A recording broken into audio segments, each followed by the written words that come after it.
Hey boys and girls, Squee913 here, how is it going? I know it has been quite some time since my last upload, but hey, let's start book 7, shall we? We did some voting, of course, and it was almost a tie vote, but you guys chose divination to help me understand if something's a Hellgast or not, because we all know how important that is.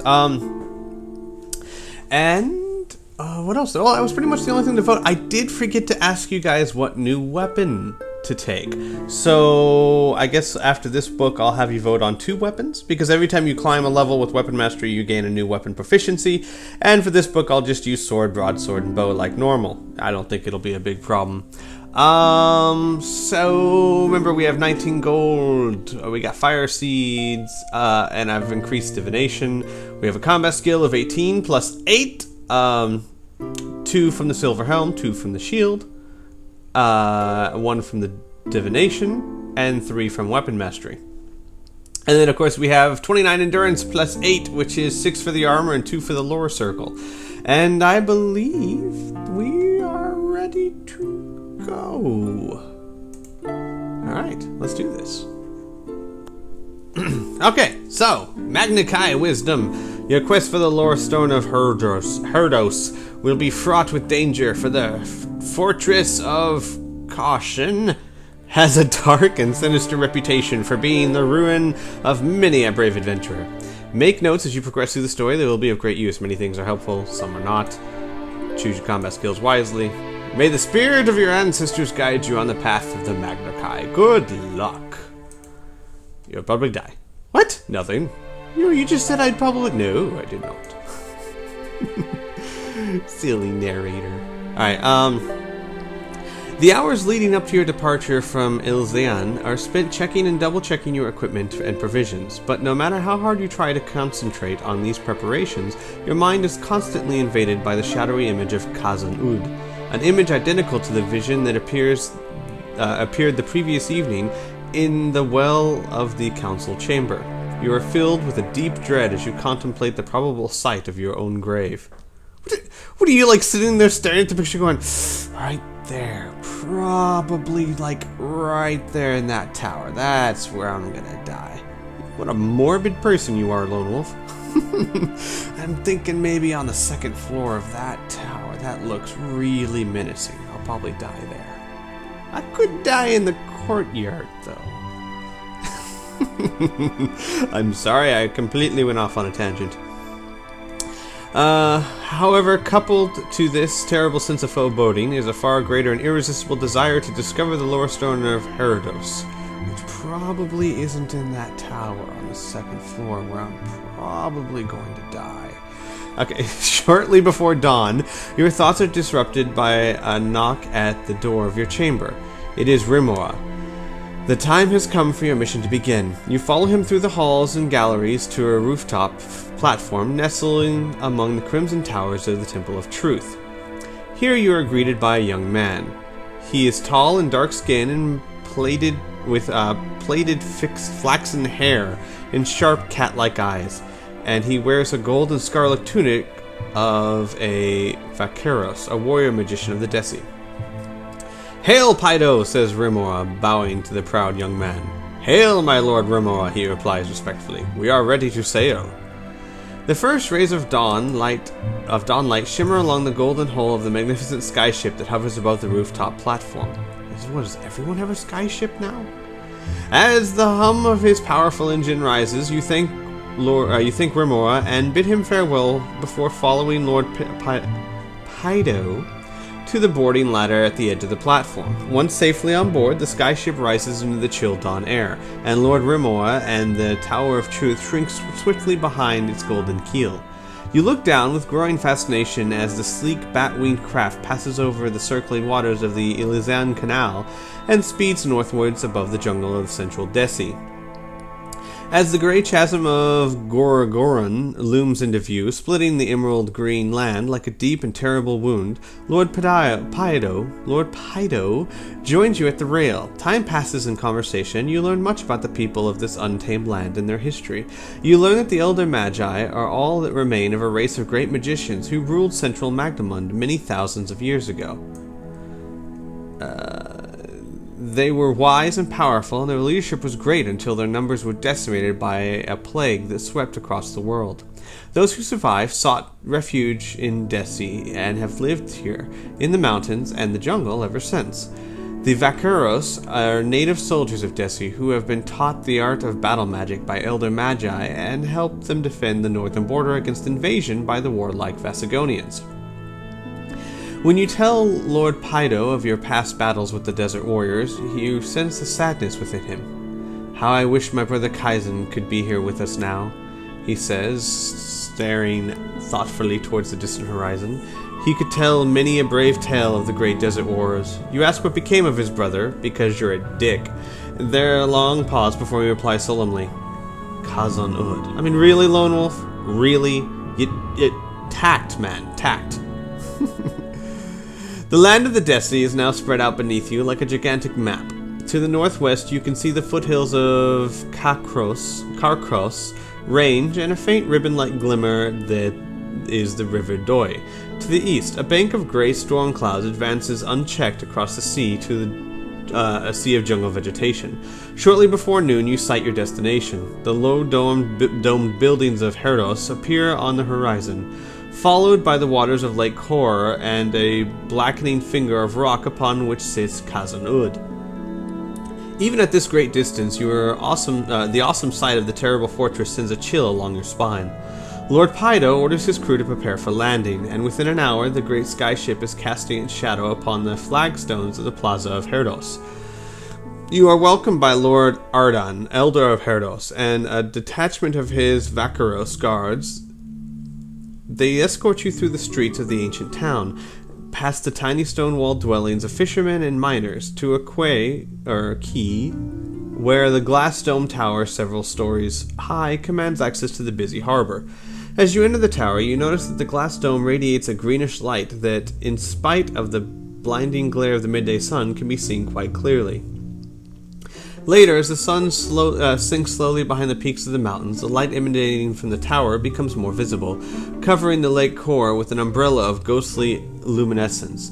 Lord Arden explains, "This tower, together with 5 others that encircle the lake, generates a shield of magical energy that imprisons the evil of Khazan Ud. No creature, living or dead, can enter or leave the Isle of Kor so long as our shield remains intact. We dare not lower our guard, and to allow you to land on this island, we have devised a means by which you may pass through the shield unharmed." He takes a gem the size of a small apple from his pocket of his silken robes and places it in your hand. It is a dull, translucent red, but within its core a swirling mist of glittering sparks flicker with gold and silver fire. This is a power key. Guard it well, for so long as you possess it, you may fulfill your quest. Lose it, and you will never escape from the Isle of Kor. Mark the key on your action chart. Yeah, I'm lazy. I'm not going to do that. We all know I have it. Okay, good. Yes. At midnight, my Vaqueros will take you by boat to the edge of the shield. On board is a small corcole in which you can press through the shield and make your way to the Isle of Kor. We shall pray for you, Lone Wolf. I'm guessing that's some sort of small boat. Midnight finds you standing on the deck of the square-rigged fishing boat. The sighing night wind and the creak of rope and timber are the only sounds that accompany you across the black waters of Lake Kor. You arrive at a wall of shimmering green light, the power shield. The Vaqueros whisper their goodbyes, and you paddle through the wall, drawing closer with every stroke towards the sinister island fortress. 200 yards from the glistening black shoreline, you note 2 places where you can make a landing. If you wish to land at a stone jetty, or if you wish to land at a sheltered bay, east of Khazan Ud. Sorry, I hit my mic. I don't think I want to land at a jetty. I mean, jetty is where boats land, and I think they might be expecting that. So let's go to the sheltered bay. Vivid green flashes of forked lightning and the rumble of distant thunder adds menace to the towers and sheer stone walls of Khazan Ud. Many of the roofs and turrets are in ruin. Their twisted beams and floors lie open to the sky, giving the fortress a burnt-out and deserted appearance. As you approach the tiny bay, which is tucked inside the shelter of the horseshoe reef of jagged black rocks, your eye is caught by the glow of tiny red lights moving in the shadows at the base of the fortress wall. You notice a dry hollow among the group of rocks close to the shore that offers the ideal hiding place for your little boat. Silently, you disembark and drag the coracle up the beach towards the rocks. Seconds later, you are halted dead in your tracks by the sound of muffled squealing. Sweat breaks out on your brow when a flash of lightning reveals scores of small red eyes close to the sand. A seething flood of rats, each as large as a puppy. Aw, you puppy rat. And gaunt and half-starved is scurrying down the beach towards you like a torrent of black water. Oh, bad puppies, no. With a pounding heart, you search for some means of escape from this ravenous horde of squealing, snapping rodents. If you wish to climb over the rocks and escape across the deserted beach, if you wish to drag your little boat back into the lake and paddle, if you prefer to stand and fight the onrushing flood, yeah, that's a smart idea. No, let's, gosh. Let's run. Let's run across the deserted beach. Oh, that's a cute little picture of a mouse with giant claws. A new sound is added to the terrible squeals of hungry rats, the sound of splintering wood. In less than a minute, your small boat is completely devoured. Oh. Oops. Leaving no trace of it ever having existed. The jagged rocks cut into your hands and knees, but you're oblivious to the pain as you clamber across them to the beach beyond. You set off at a run, but the fine black sand closes around your ankles, and your legs ache violently with every desperate step. You glance over your shoulder warns you that the pack is gaining ground rapidly. They will be on you before you reach the rocky base of Cousin Ud. Then suddenly the squealing stops. The black tide has halted at the beach, at the edge of the beach.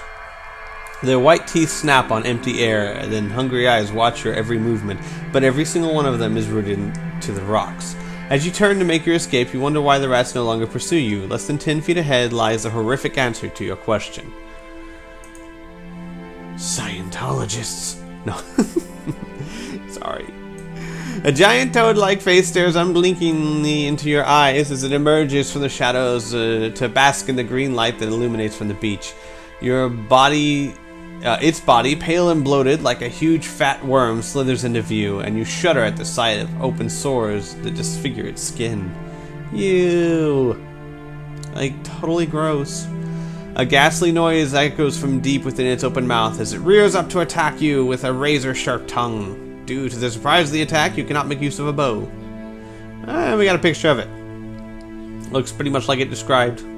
All cute and warty. If you wish to evade this combat after 2 rounds, if you have the Magna Chi discipline of invisibility, you may evade combat without losing any endurance points. Do I have that? I don't think I do. No, I don't. Okay then. I guess we gotta fight. It has a combat skill of 29 and an endurance of 28. Let's see now. Time to do battle. Combat skill 29. Endurance 28. Yeah, it's quite a massive beast there if it has a combat skill of 29. Good lord. Alright, let's get it on! It's down to 19, I lost nothing. It's down to 9, I lost nothing. It's down to 5, I lost 4. Okay, I was starting to think, huh? And it's dead. Wow. Nice. I only lost 4 endurance points. Go me. I beat its butt. Alright, 1 combat. The hideous creature lets out a deafening cry as you strike your final blow. It crashes to the ground, displacing a ton of sand as its massive bulk settles on the beach. Attached to a heavy black chain around its loathsome midriff is a gold key.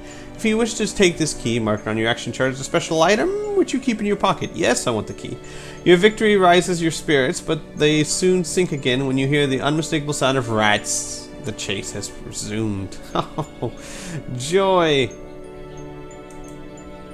Of course, I don't understand the logic to this. They were afraid of the big beast. I killed the big beast. Shouldn't they be scared of me now? No? Oh, okay, fine. The frenzied squeal of rats fill your ears and force your aching legs to propel you across the beach. Beyond an outcrop of pitted stone, a stream cascades down the sheer rock wall, cutting a deep gully across the beach as it flows into the lake. Spanning this gully is a natural bridge of stone. Its center is very thin and narrow, and as you near the bridge, you fear it is too thin to support your weight. If you have the Magna Guide discipline of divination, I do! Thank you guys for getting me that.